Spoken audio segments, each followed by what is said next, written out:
Eve, Yeah? I'm not sure I'm okay. Mark Grayson's psychological collapse following his encounter with Thrag is not simply a reaction to violence. It is the result of having his identity as a hero fundamentally undone. What Mark experiences is not just fear or grief, but a deeply rooted form of post-traumatic stress shaped by total helplessness, the erosion of control, and the realization that there are forces in the universe he cannot meaningfully oppose. Up until this point in his life, Mark's development as a hero has been built on a difficult but consistent premise. No matter how strong the enemy, resistance matters. Even when he loses, even when he is brutally injured, he participates in the outcome. This is especially evident in his battle with Conquest, where Mark is physically overwhelmed yet still actively engaged in the fight. He makes choices, he pushes back, he endures.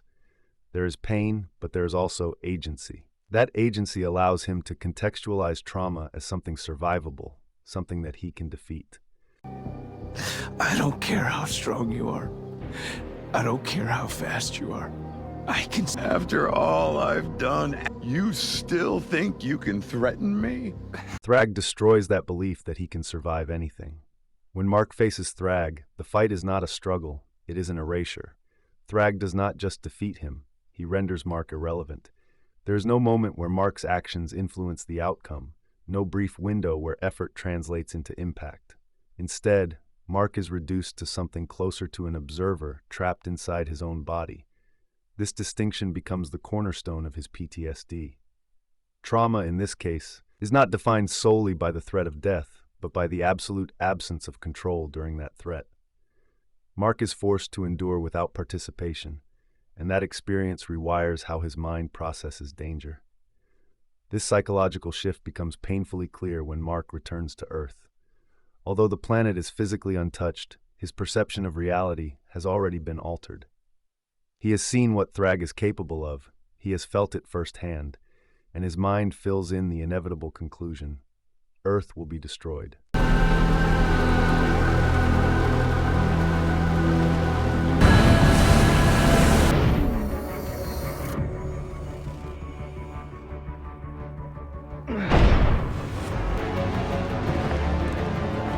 The vivid vision of Thrag ordering the annihilation of the planet and killing everyone is not just a fleeting fear.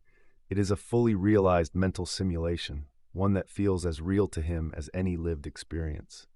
In that vision, the destruction is total and merciless, and once again, Mark does nothing. He can do nothing as he is not there. When Thrag kills Eve, he does not fight and watches. When Thrag kills his mom, he does nothing and he watches. This inability to act is crucial. In every hallucination, Mark is frozen, not because he chooses not to intervene, but because his trauma has conditioned him to believe intervention is meaningless. His brain is not rehearsing possible responses. It is replaying the emotional truth of his encounter with Thrag, that resistance is futile. The horror of these hallucinations lies not only in the violence inflicted on his loved ones, but in Mark's own passivity. He is forced to witness their deaths as if he is already defeated, already too late. What you did to us!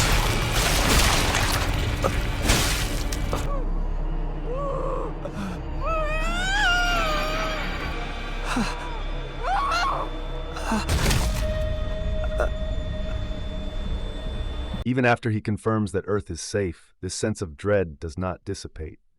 Instead, it mutates into something more insidious, anticipatory terror.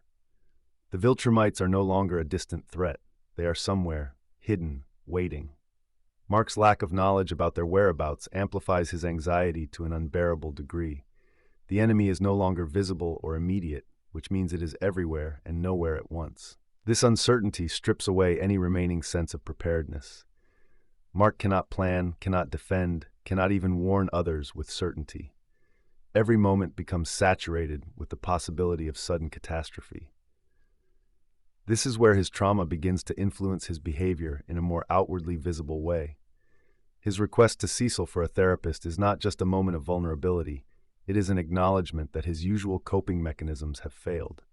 Physical training, endurance, and determination are useless against what he is experiencing. The Viltrumites, they're just out there somewhere. We destroyed their home. You know how a long time ago you said you had people I could talk to? Professionals? Mark recognizes, perhaps for the first time, that his mind has become a battleground he cannot navigate alone. This shows great growth for his character, who has long defined himself through action rather than introspection. However, even this step toward healing is destabilized by what follows. When Mark finally takes a moment to himself, flying, trying to calm his thoughts and regain a sense of normalcy, he encounters Thrag again. This moment is devastating not because it leads to any fight, but because of what it confirms. When Mark sees Thrag, his immediate reaction is denial. He closes his eyes, hoping that when he opens them, the figure will disappear. This instinct reveals how thoroughly his hallucinations have blurred his perception of reality. His mind has trained him to expect illusions, to question what he sees. But when he opens his eyes and Thrag is still there, the truth is far worse than any hallucination. The nightmare is real. He then attacks, but nothing has changed. We are here.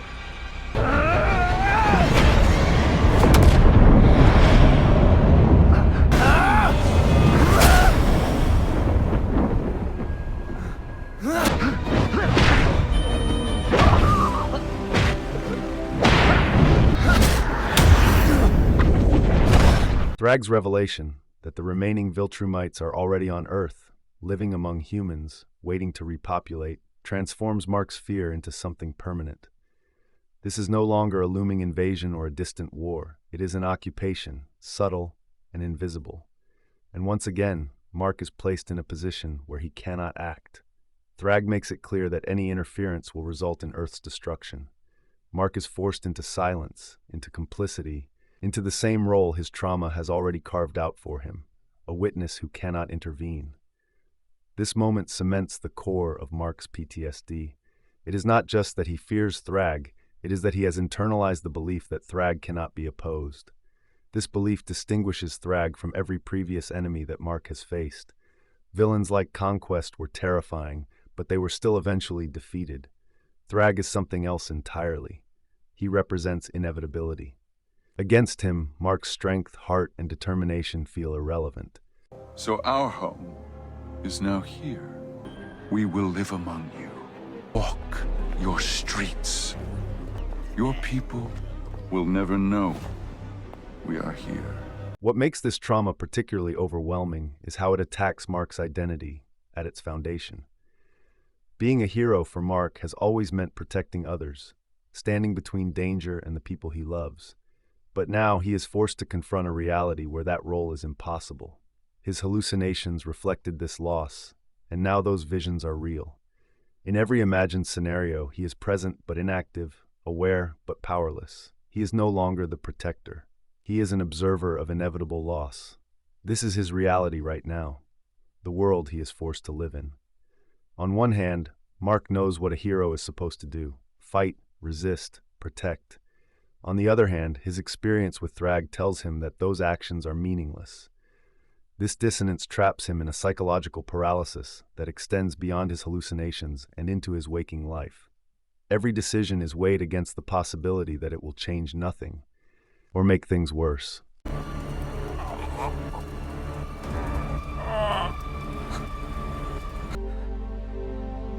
I accept your terms. Mark's PTSD is defined by absence of control, absence of effective resistance, absence of certainty. It is the psychological aftermath of being confronted with a force that invalidates everything he believed about himself. Thrag does not just threaten Earth, he redefines Mark's understanding of what it means to be powerless.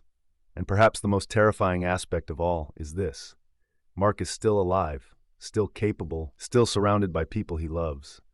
But he no longer trusts that any of it can be protected.